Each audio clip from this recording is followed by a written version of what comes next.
Halo saudara-saudara, kembali lagi di MSwap Study Review. Review kali ini kita akan membahas hukum yang menjadi ada karena dosa. Nah, kita akan membahas terlebih dahulu tentang ceremonial law. Sesuai dengan kata ceremonial, itu adalah tata cara. Artinya, hukum ceremonial law adalah hukum tata cara yang harus dilakukan. Sebelum kita membahas lebih lanjut tentang ceremonial law, kita harus mengerti bahwa ada 3 kategori. Kategori pertama adalah bapa. Bapa yang tidak ada awalnya. Artinya semua yang tidak ada awalnya berhubungan dengan bapa, yaitu hukum dan karakternya. Kategori 2 dan 3 sama-sama ada awalnya, yaitu kategori kedua adalah Tuhan Yesus. Tuhan Yesus ada awalnya melalui di begotten atau dilahirkan atau keluar dari Bapanya. Walaupun Tuhan Yesus ada awalnya, tetapi bahan tubuhnya Tuhan Yesus tidak pernah ada awalnya, yaitu nature-nya.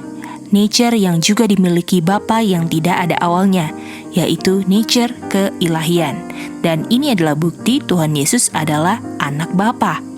Jadi, awalnya Tuhan Yesus itu menjelaskan tentang personality-nya sebagai the Son of God.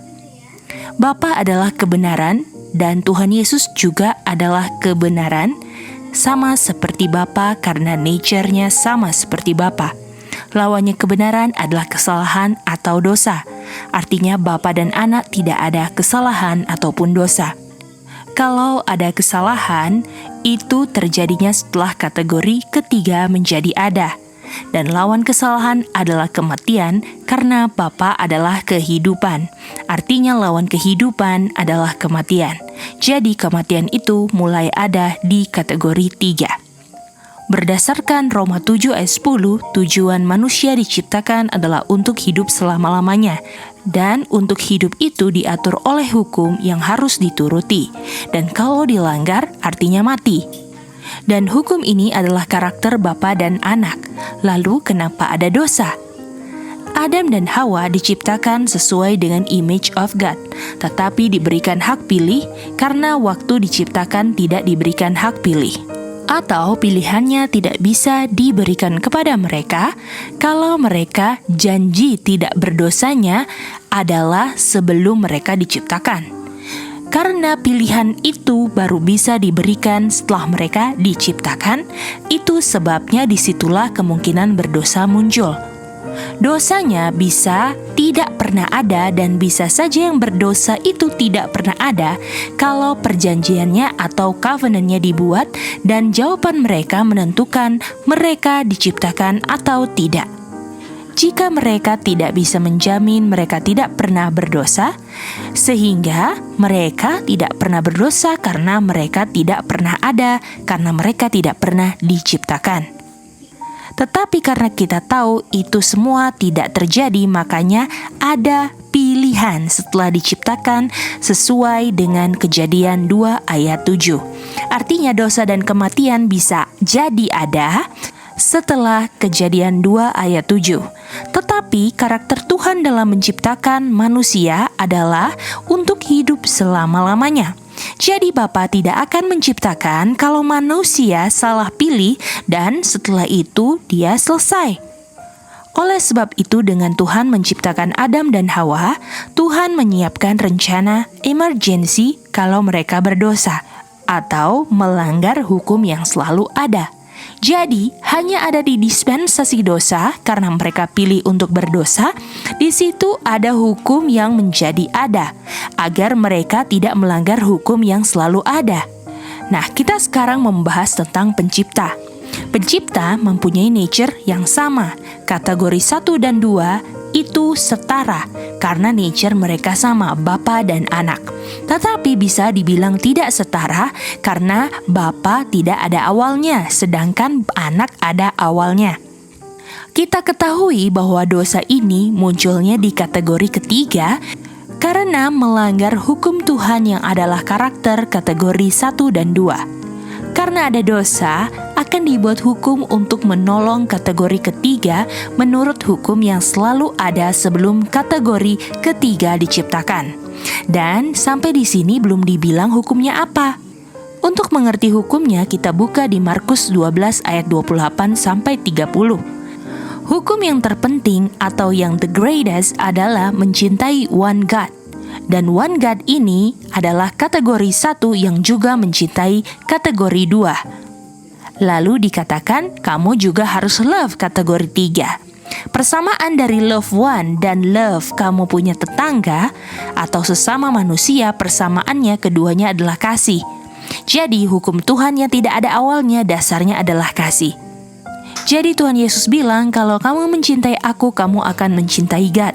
Kalau kamu mengasihi yang kelihatan, yaitu Tuhan Yesus, kamu akan mengasihi yang tidak kelihatan, yaitu Bapa, sesuai dengan 1 John 4 ayat 20.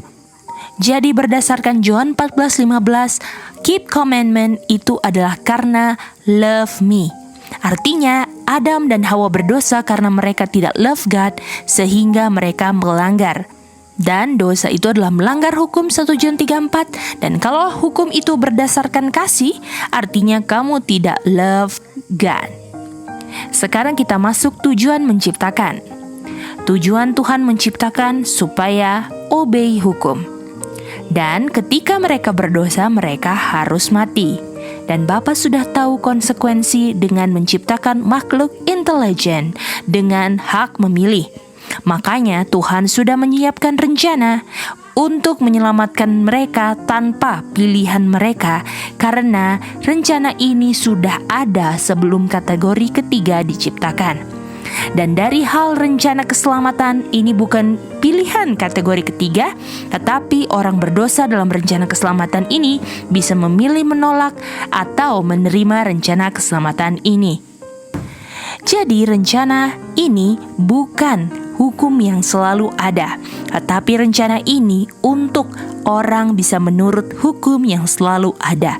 Jadi rencana ini diaktifkan di saat hukum yang selalu ada dilanggar, walaupun diestablishnya sebelum dosa menjadi ada. Kita ulangi kembali, tujuan rencana keselamatan agar orang tidak melanggar hukum yang selalu ada, di mana orang yang tadinya tidak love God menjadi love God. Dan kalau orang itu love akan keep commandment sehingga tidak perlu mati supaya hidup. Makanya sesuai Roma 7 ayat 10, law itu ordained to life. Karena hukum adalah karakternya God, jadi God tidak pernah menginginkan kematian siapapun. Kalau ada yang bilang Bapa kejam karena dalam rancangannya ada kematian manusia, pertanyaannya di mana kejamnya kalau anaknya Bapa sendiri yang mati, bukan orang berdosanya? Pertanyaannya, apakah Bapa rencanakan semua ini supaya anaknya mati? Agar manusia tidak mati, dan kita tahu hukum itu tidak bisa berubah, sehingga kasih Bapa memberikan anaknya untuk mati. Bapa tidak ada keinginan manusia untuk tidak hidup, sehingga yang mati adalah anaknya. Kalau orang bilang Bapa kejam, artinya dia sudah disuntik oleh setan. Karena hanya setan yang bilang bahwa kematian anak adalah memenuhi tuntutan setan. Artinya orang-orang yang bilang Bapa kejam tidak belajar Alkitab. Karena Bapa itu kasih, dia sudah memberikan anaknya. Jadi setan yang buat semua yang love kelihatan kejam, padahal setan sendiri yang kejam. Kita masuk ke dalam 3 pilihan Bapa. Bapa bisa saja tidak ciptakan siapa-siapa supaya tidak ada yang mati, atau dia ciptakan walaupun ada kematian. Dan kalau dibilang ada kematian ini, orang-orang pada bilang, oh Tuhan kejam. Dan kalau kita bilang itu kejam, itu adalah unsur doktrin yang diajarkan God does not destroy. Padahal walaupun ada kemungkinan untuk mati, anaknya dipersiapkan untuk mati. Atau Tuhan ciptakan robot supaya tidak ada yang mati, sudah diprogram untuk tidak pilih yang salah. Kalau manusia saja tidak mau hidup dengan robot, apalagi Bapa tidak akan mau convenient atau berhubungan dengan robot. Jadi Bapa tidak akan ciptakan robot. Dan kita tahu Bapa menciptakan walaupun ada kemungkinan mati, dan anaknya dipersiapkan untuk mati dan sudah mati untuk orang berdosa. Jadi harus ada hukum, dan hukum ini adalah sesuatu yang mengorganize. Karena hukum adalah patokan untuk apa yang dilakukan, yang dibuat atau tidak boleh dibuat. Dan karena Tuhan yang menciptakan, artinya hukum ini adalah hukum Tuhan. Karena kita tahu rencana untuk menyelamatkan orang berdosa adalah rencana Tuhan. Artinya hukum ini adalah hukum Tuhan. Kita tahu bahwa manusia berdosa tidak bisa buat hukum untuk menurut hukum Tuhan. Dan supaya manusia bisa menurut hukum Tuhan harus melalui hukum Tuhan yang ada setelah dosa. Dan hukum ini artinya bukan cuma tata cara, karena manusia juga bisa buat tata cara. Tetapi ada benefitnya untuk yang menaatinya, yaitu benefitnya selamat. Kalau hukum manusia ada tata caranya juga, walaupun itu dibuat, tetap manusia tidak bisa menurut hukum Tuhan. Sedangkan kalau kita menurut hukum Tuhan, ada kuasa dalam hukum Tuhan untuk bisa menuruti hukum Tuhan tersebut. Jadi kesimpulannya, hukum Tuhan ada kuasanya, sedangkan hukum manusia tidak ada kuasanya.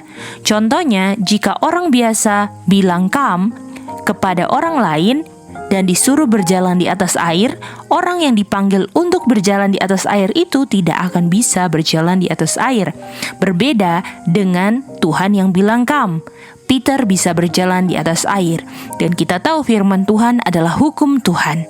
Dan hukum yang kita bahas ini adalah hukum yang aktifnya di saat ada dosa, dan ini adalah hukum Tuhan.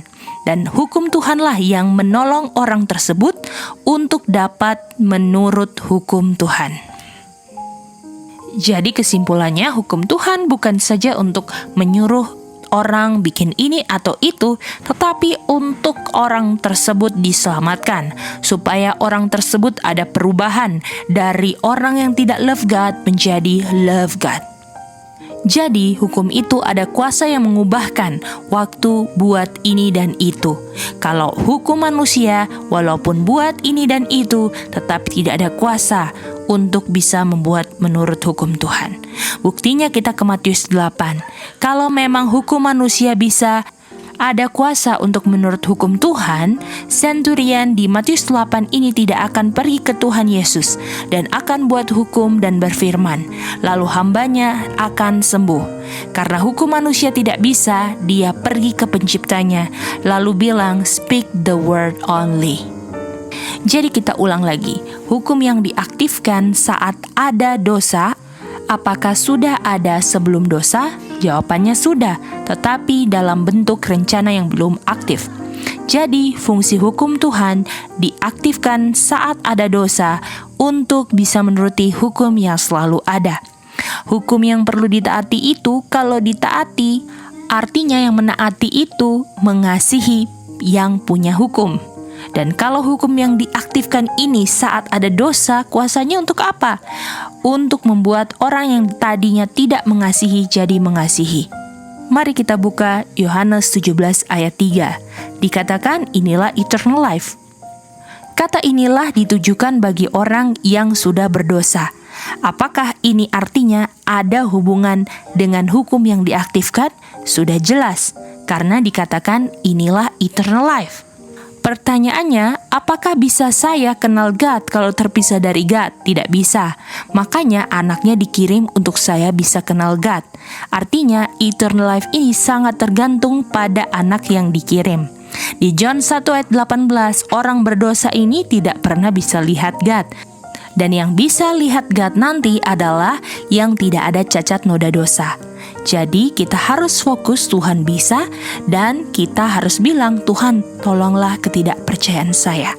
Jadi anaknya lah yang menyatakan Bapa ketika orang berdosa tidak pernah melihat Bapa.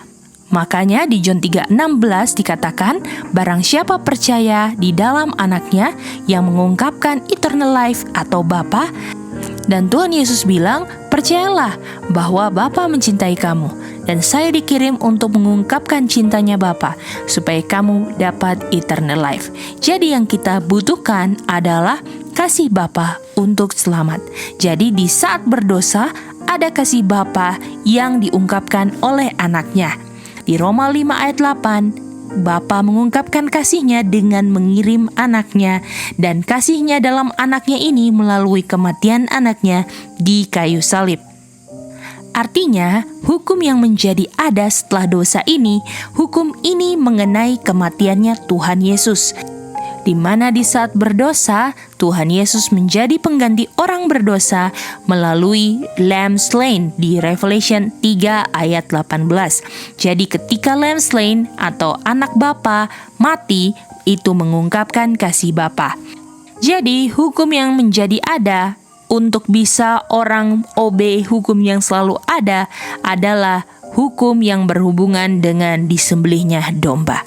Biarlah melalui pelajaran ini kita bisa mengerti tentang hukum yang menjadi ada karena dosa. Tuhan memberkati kita semua. Sampai bertemu di review M-Swap Study berikutnya.